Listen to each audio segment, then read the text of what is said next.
जय बाबा गोदरी वाला। ये कथा लिखी है श्री हरेंद्र रूपचंद जी ने, जो संत कंवरराम जी के परम शिष्य थे। वो इस कथा में बताते हैं कि बाबा हरदास राम साहब जब भी हैदराबाद सिंध में आते थे तो उनके आने की खबर बिजली की तरह पूरे गांव में फैल जाती थी। छोटे बड़े सभी आकर बाबा का दर्शन करते थे और कहते थे कि ये कोई लाई दरवेश है, इसमें कोई अलग ही आकर्षण है और हम बाबा की तरफ खींचे चले आते हैं। कुछ डॉक्टर्स और वकील रह गए थे, पढ़े लिखे थे, तो उन्हें थोड़ा कम विश्वास था, पर धीरे धीरे उनका विश्वास भी बाबा की तरफ जागने लगा, उनका विश्वास भी बाबा की तरफ होने लगा। तो वो भी कहने लगे कि सचमुच ये जो दरवेश है ये कोई भगवान का रूप है, ईश्वर का अवतार है और इनसे एक बार मिलते हैं तो बार बार मिलने का मन करता है।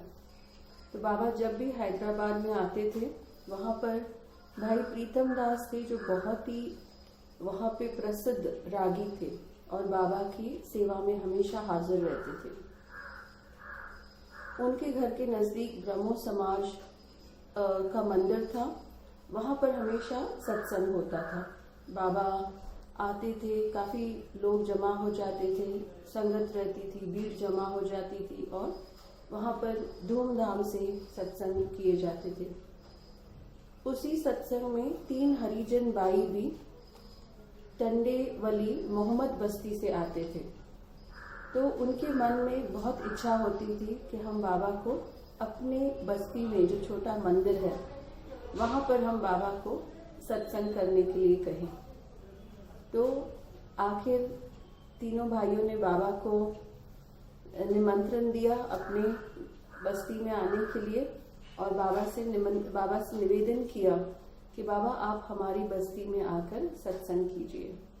तो बाबा मुस्कुराए और बाबा उनको कहते हैं कि आप भी हमारे भाई हो, हम ज़रूर आएंगे, पूरी प्रसन्नता के साथ हम आपकी बस्ती में, आपके मंदिर में आकर सत्संग करेंगे। बाबा ने उन्हें अगले दिन का टाइम दिया, रात को 10 बजे का टाइम दिया गया था। बाबा अपने 10-15 शिष्यों के साथ, जिसमें श्री हरेंद्र रूपचंद जी भी थे, बाबा प्रीतम दास रागी भी थे और थोड़े शिष्य उनके साथ थे, सभी उस टंडे वाली मोहम्मद बस्ती में पहुंच गए। तो वहाँ पर 15-20 हरिजन भाई बहन आकर पहुँचे और बाबा को देखकर बहुत प्रसन्न हुए। बाबा अपने साथ प्रसाद लाए थे, वो उनको दिया बाबा ने। और ये सब जो भाई बहन वहाँ पर आए थे, बाबा को जैसे जैसे अंदर लेकर जा रहे थे, मंदिर ऑलमोस्ट 200 फीट दूरी पर था, बस्ती के एंट्रेंस से 200 फीट दूरी पर मंदिर था।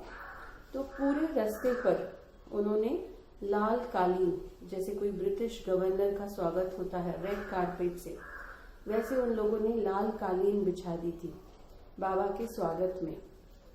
और पूरे बस्ती को उन्होंने झंडियों से, रंग बिरंगी झंडियों से और आम के पत्तों से, जैसे मंडप सजते थे पहले जमाने में, वैसे उन्होंने पूरी बस्ती को सजा दिया था। साफ सफाई तो ऐसी थी कि पूछिए मत। जो भाई बहन गए थे वहां पर बाबा के साथ, वो आश्चर्यचकित हो गए इस तरह की साफ सफाई देखकर, इस तरह का डेकोरेशन देखकर कि बाबा के आने की खुशी में उन्होंने अपनी बस्ती को बहुत अच्छे तरीके से सजाया था।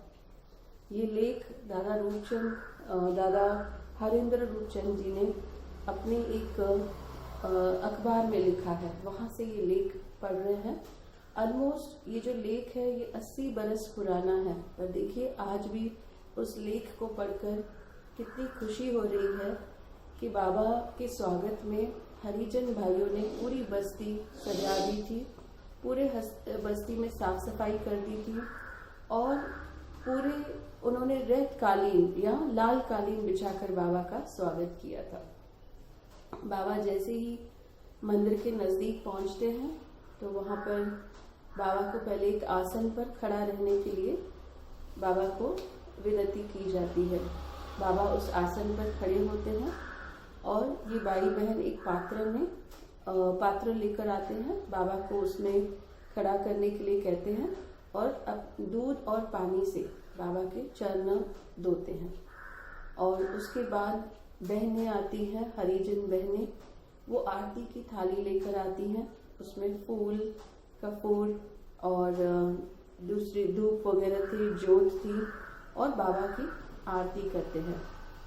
बहनों के बाद सब भाई आकर बाबा की आरती करते हैं और जब बाबा अपने सिंहासन पर बैठते हैं तो एक एक करके हरिजन भाई बहन आकर बाबा को वरमाला पहन रहे थे।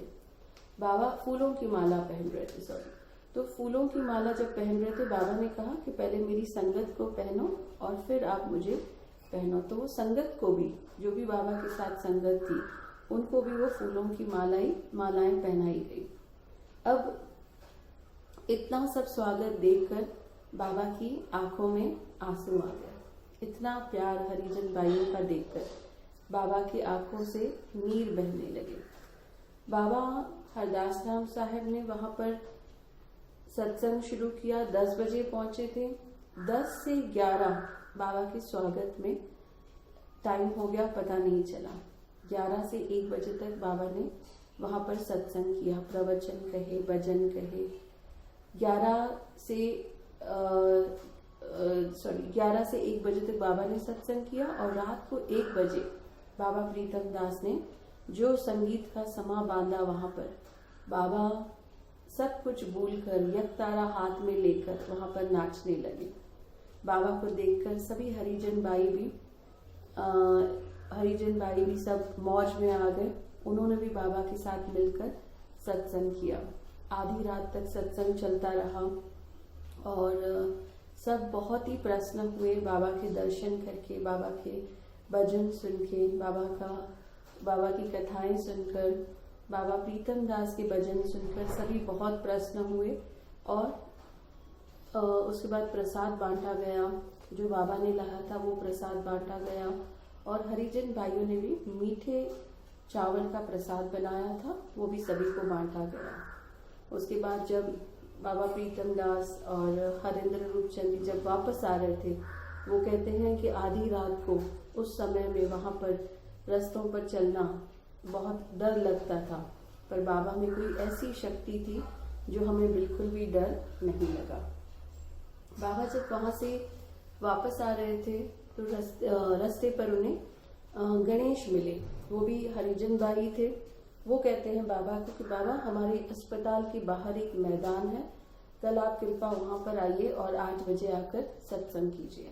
बाबा ने वो भी विनती स्वीकार कर ली। बाबा मानते थे कि हाँ में हाँ बोलिए, जी में जी, इसको बोलते हैं कि कोई आपको कुछ बोले आप हाँ बोलते जाइए।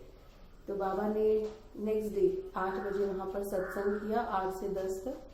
तो सत्संग का समा जो बंधा, वहां पर सब अस्पताल के नर्सेस, डॉक्टर्स, वो सब आकर भी इस सत्संग में शामिल हो गए और उन्होंने भी बाबा के दर्शन किए और सभी मंत्र मुग्ध हुए बाबा के भजन सुनकर, बाबा का सत्संग सुनकर। इस तरह बाबा कभी भेदभाव नहीं रखते थे, सभी को एक समान मानते थे। इसीलिए आप जितने भी फोटोज देखोगे बाबा ऐसे करके खड़े हैं, मतलब सभी एक हैं, कोई अलग नहीं है। बाबा कहते थे कि सब में भगवान को देखो, सब में एक वो ही है, एक ओंकार है सब में। तो कभी भेदभाव नहीं रखते थे, बस भाव के भूखे थे। जो उनको बुलाएगा वहां पर वो चले जाते थे और वहां पर बाबा बरकत, आशीर्वाद देकर आते थे। जय बाबा गोदरी वाला।